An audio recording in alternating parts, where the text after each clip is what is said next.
One of the enduring mysteries of the phone hacking scandal in Britain concerns the former editor of the News of the World, Andy Coulson.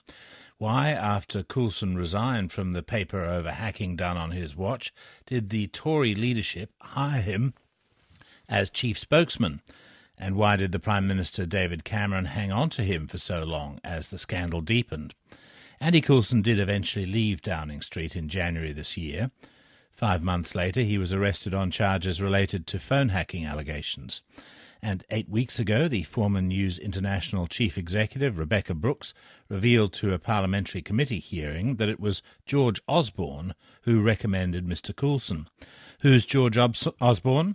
Well, he's a close friend of David Cameron's from university days and is now Britain's Chancellor of the Exchequer, or Treasurer. That means he lives at 11 Downing Street, while Mr Cameron lives at number 10. So why was Mr Osborne so keen to employ Andy Coulson? Tonight, Natalie Rowe, the woman at the heart of drugs and prostitution claims against the Chancellor, has spoken to PM in her first broadcast interview. Europe correspondent Emma Alberici has been investigating the history of George Osborne's links with the News of the World and allegations that Andy Coulson helped the Chancellor manipulate the news agenda to gain political advantage. Throughout the 1990s, Natalie Rowe ran the Black Beauties escort agency, hiring out prostitutes for $500 an hour. Her boyfriend at the time was William Sinclair, a descendant of one of the biggest landowners in the UK. He and George Osborne were members of Oxford University's Bullingdon Club, a male-only institution with a reputation for heavy drinking and rioting. Were you friends?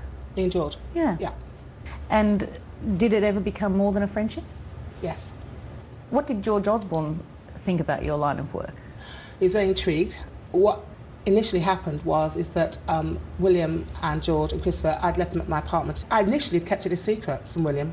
I mean, they knew that I had an escort agency, but they didn't know what I did. When I got back, they'd found the paddles and the whips, the chains and the handcuffs. But they found it quite amusing. And I thought it was going to be more horrific, an experience that, William was going to be really, peed off by his girlfriend, doing what was she doing with all the stuff. I'm going to come clean. And I said, look, I like to dominate men. And George was pretty intrigued, indeed, about that side of me. In 1994, Natalie Rowe became pregnant to William Sinclair. They threw a party to celebrate. Photographs taken that night showed George Osborne smiling with his arm around Natalie Rowe. A white powder on the table in front of them is said to be cocaine. Natalie Rowe is adamant that she wasn't taking drugs that night because she was carrying her son. I mean, it's been said in the papers that he was at university. He wasn't. At the time, he was working for William Hague. I remember that vividly. Because he called William Hague insipid, and I didn't know what the word meant. I do now. So he definitely was in government by then, but I think he was getting more of a high profile. So there was cocaine on that night, on the table. George Osborne did take cocaine on that night, and not just on that night. He took it on a regular basis with me, with his friends. There are more witnesses, not just me, that witnessed George Osborne taking cocaine. So it's, there are other people out there that know the truth. On that particular night, he had taken a line. And I said to George, jokingly, that when you're Prime Minister one day, I'll have all the dirty goods on you. And he laughed and took a big, fat line of cocaine. That day did come after she'd watched George Osborne and David Cameron in the House of Commons refuse to answer questions about whether they'd taken illegal drugs. After some negotiation, she decided to sell her story to the Sunday Mirror. She was then shocked when, on the same day, it was published on page 1 of the News of the World. Police have since told her that reporters from Rupert Murdoch's biggest-selling newspaper were hacking into her phone.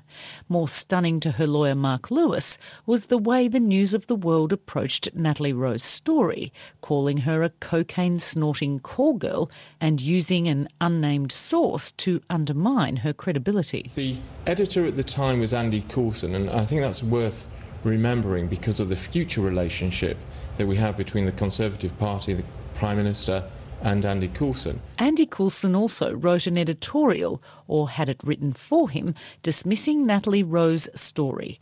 It said George Osborne had been a young man who got caught up in this murky world. The editorial then spoke on his behalf.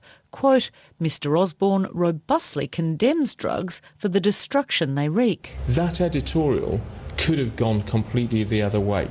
It could have said, for example, whilst we do not believe that George Osborne took drugs, he showed a serious error of judgment being at the party or being at the flat where drugs were taken, where there was an allegation of prostitution.